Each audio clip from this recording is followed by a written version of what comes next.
Shalom saudara yang dikasihi Tuhan Yesus Kristus, selamat malam, salam sejahtera buat saudara semua dimanapun saudara berada. Damai dan sukacita oleh Roh Kudus melimpah senantiasa dalam hati dan kehidupan saudara semua.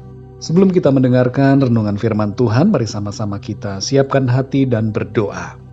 Bapa kami yang di sorga, Bapa di dalam nama Tuhan Yesus Kristus, Bapa yang baik, yang penuh kasih, yang selalu setia kepada kami. Kami mengucap syukur untuk hari ini, buat penyertaan Tuhan dan segala berkat serta kebaikan Tuhan yang Tuhan sudah limpahkan dalam kehidupan kami. Kami dapat melalui hari ini karena pertolongan Tuhan semata-mata. Saat ini kami mau mendengarkan firman-Mu ya Tuhan. Berbicaralah kepada kami masing-masing secara pribadi. Berikan kami pengertian supaya kami dapat memahami akan arti firman-Mu. Terima kasih Tuhan. Dalam nama Tuhan Yesus kami berdoa. Haleluya. Amin. Saudara yang dikasihi Tuhan, nats Alkitab kita pada saat ini terdapat dalam 1 Petrus 2 ayat 11-17. Saudara dapat membacanya secara pribadi kemudian melanjutkan renungan ini. Saya akan membacakan 1 Petrus 2 ayat yang ke-11. Tertulis demikian. Saudara-saudaraku yang kekasih, aku menasihati kamu supaya sebagai pendatang dan perantau, kamu menjauhkan diri dari keinginan-keinginan daging yang berjuang melawan jiwa. Saudara yang dikasihi Tuhan, hidup adalah sebuah perjuangan. Kita akan selalu menghadapi peperangan setiap hari. Dan peperangan itu dimulai di dalam diri kita. Peperangan antara yang baik dan yang jahat, antara roh dan kedagingan, antara firman Tuhan dan tipu daya iblis, antara iman dan pikiran kita sendiri. Sejak awal, peperangan itu sudah terjadi di Taman Eden, ketika manusia pertama berjuang melawan godaan dosa. Godaan dosa itu kembali nampak menggoda Kain, kakak dari Habel, yang iri hati dan kemudian membunuh adiknya itu. Dalam Kejadian 4 ayat yang ke-7 tertulis, apakah mukamu tidak akan berseri jika engkau berbuat baik? Tetapi jika engkau tidak berbuat baik, dosa sudah mengintip di depan pintu. Ia sangat menggoda engkau, tetapi engkau harus berkuasa atasnya. Kain sebenarnya memiliki kemampuan untuk berkuasa atas dosa, tapi ia tidak melakukannya. Saudara yang dikasihi Tuhan, dalam 1 Petrus 2 ayat 11 ini, terdapat nasihat untuk menang atas keinginan daging. Ada bagian kalimat yang mengatakan bahwa keinginan daging itu berjuang melawan jiwa. Jadi pada kenyataannya memang kita semua mengalami pergumulan, mengalami perjuangan, peperangan melawan keinginan-keinginan daging. Namun demikian saudara, kita harus menang dalam peperangan itu dengan mengenakan seluruh perlengkapan senjata Allah, sebagaimana dikatakan dalam Efesus 6 ayat yang ke-11. Saudara yang terkasih, dari ayat-ayat selanjutnya dalam perikop ini, tertulis beberapa pesan untuk kita lakukan. Yang pertama adalah miliki cara hidup yang baik. Kehidupan kita adalah seperti surat terbuka yang dapat dibaca oleh semua orang. Sebagai orang-orang percaya, hendaknya kita hidup dengan baik, supaya kemuliaan Tuhan nampak dan bercahaya kepada orang-orang di sekitar kita.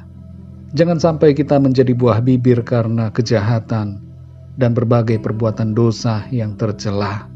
Tapi jadilah orang yang menjadi berkat dan teladan karena kebaikan kita. Yang kedua, saudara, tunduk kepada pemerintah. Salah satu wujud sikap orang beriman adalah tunduk kepada pemerintah yang ada. Mungkin kita jarang menyadari akan hal ini, tapi ini merupakan nasihat firman Tuhan. Seperti Daniel, Sadrak, Mesak, dan Abednego, juga Nehemia di negeri Babel yang tunduk kepada pemerintah yang ada. Baiklah kita pun hormat dan tunduk kepada pemerintah. Apalagi di masa-masa mudik sekarang ini, di mana ada larangan untuk melakukan perjalanan ke berbagai daerah lainnya. Mari kita bersikap taat kepada aturan pemerintah. Yang ketiga, saudara, hidup bertanggung jawab. Dikatakan dalam ayat 16 supaya kita hidup sebagai orang merdeka. Maksudnya adalah hidup yang bertanggung jawab, yang tidak menyalahgunakan kemerdekaan itu untuk kejahatan, tetapi sebaliknya hidup menuruti firman Tuhan. Mari saudara yang dikasihi Tuhan, kalau selama ini kita hidup sembarangan, suka-suka kita sendiri, dan tidak bertanggung jawab, mari berubah. Jadilah pemenang-pemenang kehidupan yang mengatasi keinginan-keinginan daging dan menuruti pimpinan Roh Kudus. Mari kita berdoa saudara.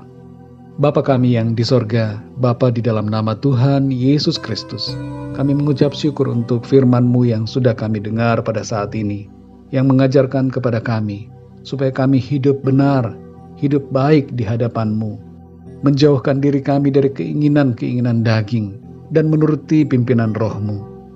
Kuatkan kami ya Tuhan, untuk senantiasa hidup seturut dengan kehendak-Mu. Pada saat ini kami berdoa untuk setiap dari kami, yang sedang mengalami pergumulan dan berbagai masalah dalam kehidupan, agar Tuhan Engkau turun tangan, memberikan kekuatan, jalan keluar, sembuhkan yang sakit, kuatkan yang lemah, dan bangkitkan kembali semangat mereka yang berputus asa. Kami percaya selalu ada mujizat dan pertolongan yang ajaib daripada-Mu atas setiap kami. Tuhan tidak pernah membiarkan dan tidak pernah meninggalkan kami. Terima kasih ya Tuhan. Di sepanjang malam ini kami mohon berkat dan perlindungan-Mu atas kami semua. Berikan kami tidur yang nyenyak dan bangunkan kami kembali besok pagi dengan kekuatan dan kesehatan yang dari Tuhan, untuk kami pakai memuliakan nama Tuhan dalam segala aktivitas kami. Terima kasih ya Tuhan. Kami percayakan segala sesuatunya ke dalam tangan kasih-Mu. Berkat dan damai sejahtera serta kasih karunia Tuhan kami terima dengan berlimpah. Terpujilah nama-Mu ya Bapa, dalam nama Tuhan Yesus Kristus, Tuhan dan Juru Selamat kami berdoa dan mengucap syukur. Haleluya, amin. Puji Tuhan, saudara yang dikasihi Tuhan, saya percaya firman Tuhan menjadi berkat dan kekuatan buat saudara semua, dan Roh Kudus akan menolong saudara untuk lebih lagi memahami kebenaran firman Tuhan. Tuhan Yesus memberkati saudara semua. Selamat malam, selamat beristirahat, dan sampai jumpa dalam renungan yang berikutnya. Haleluya.